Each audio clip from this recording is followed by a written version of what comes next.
Merci à vous, Madame Lebon. La parole est désormais à Monsieur Loïc Dombreval, qui pose une question au ministre des Solidarités et de la Santé. Monsieur Dombreval, vous avez la parole. Merci, Monsieur le Président. Madame la Ministre, l'équilibre géographique de l'offre de soins est une condition déterminante du développement territorial. La redynamisation des territoires ruraux passe donc par la lutte contre la désertification médicale. La ruralité, c'est aujourd'hui plus de 30 000 communes, dont 80% présentent une croissance démographique. Un Français sur 3 habite en zone rurale, soit plus de 21 millions d'habitants en France. Le 13 octobre 2017, le gouvernement a présenté un plan pour l'égal accès aux soins dans les territoires, mis en œuvre avec les ARS et qui s'articule autour de 4 priorités et qui propose des solutions aux problématiques identifiées par les patients, mais aussi par les élus et les professionnels de santé. Pour mémoire, ces 4 priorités sont une présence médicale et soignante accrue, une offre numérique de soins pour abolir les distances, une meilleure organisation des professions de santé, une co-construction de la stratégie territoriale entre les acteurs impliqués. Malheureusement, la deuxième circonscription des Alpes-Maritimes, dont je suis le député, concentre aujourd'hui la majorité des déserts médicaux du département, qu'il s'agisse de médecine publique ou privée, présence d'infirmières ou de sages-femmes, médecins correspondants SAMU ou encore de maisons de santé pluriprofessionnelles. Il en va d'ailleurs de même au passage sur le plan de la médecine vétérinaire qui était également absente dans cette circonscription et qui génère une désertification de nos éleveurs. Cette désertification médicale revêt une ampleur particulière dans le contexte sanitaire actuel et appelle un traitement différencié. En effet, si 88% de la population des Alpes-Maritimes réside sur la bande littorale, il existe dans le département un arrière-pays rural disposant de sérieux atouts pour se développer durablement, où les déserts médicaux sont nombreux. Dans l'arrière-pays grassois ou niçois, 37 communes n'ont aucune pharmacie ni médecin, tandis que les services d'urgence se trouvent bien souvent à plus d'1 heure de voiture.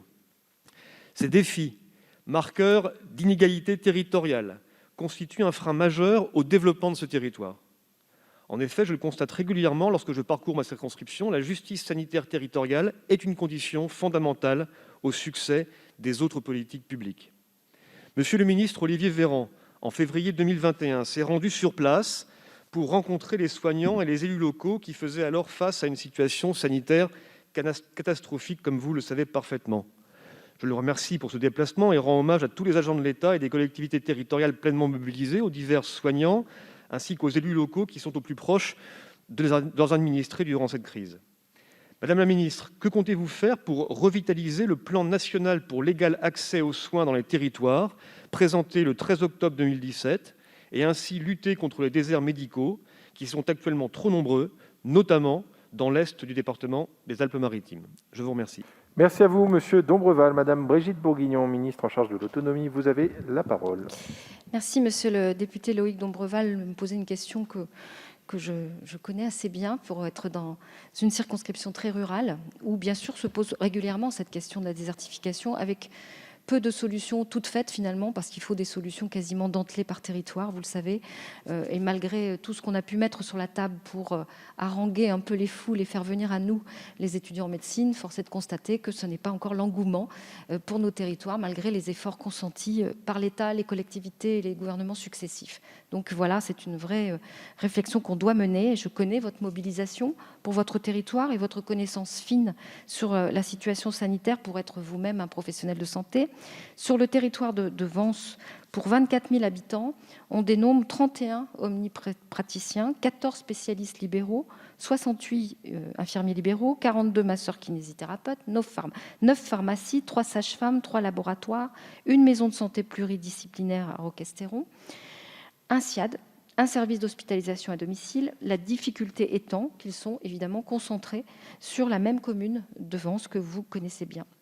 Pour venir de ce territoire, j'en mesure toute la difficulté, mais je crois qu'il ne faut pas se résigner, et vous comme moi le savez bien. Un projet de maison de santé pluriprofessionnelle est en cours sur Puget-Théniers, et cette vallée bénéficiera de l'extension de l'aire d'intervention des services de la HAD. Plusieurs dispositifs issus pour beaucoup de Ma Santé 2022 sont également déployés ou en passe de l'être. Le centre hospitalier d'Antibes déploie des consultations avancées, de la télémédecine de cardiologie ou de pédiatrie à l'hôpital de Puget-Théniers, Des postes d'assistants spécialistes en gynécologie ou pneumologie sont déployés en temps partagé à la maison de santé pluriprofessionnelle de Saint-Vallier-de-Thé.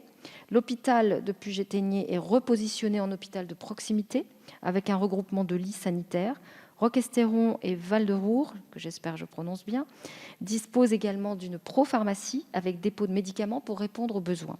Par ailleurs, l'assurance maladie commence à contractualiser avec les spécialistes installés sur le littoral qui viendraient en vacation.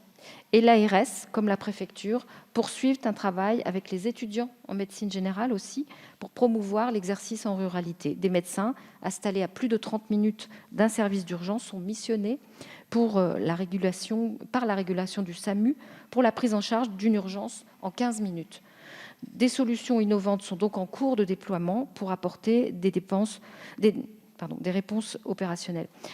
Sur la situation sanitaire actuelle, vous avez rappelé l'engagement du ministre Olivier Véran à ce que les doses, par exemple, de vaccination soient effectivement déployées et envoyées par anticipation pour prendre en considération cette situation que vous évoquez. Donc, je voyais cet engagement au service de votre territoire est au rendez-vous avec tout ce que nous essayons de déployer depuis quelques années. Merci beaucoup.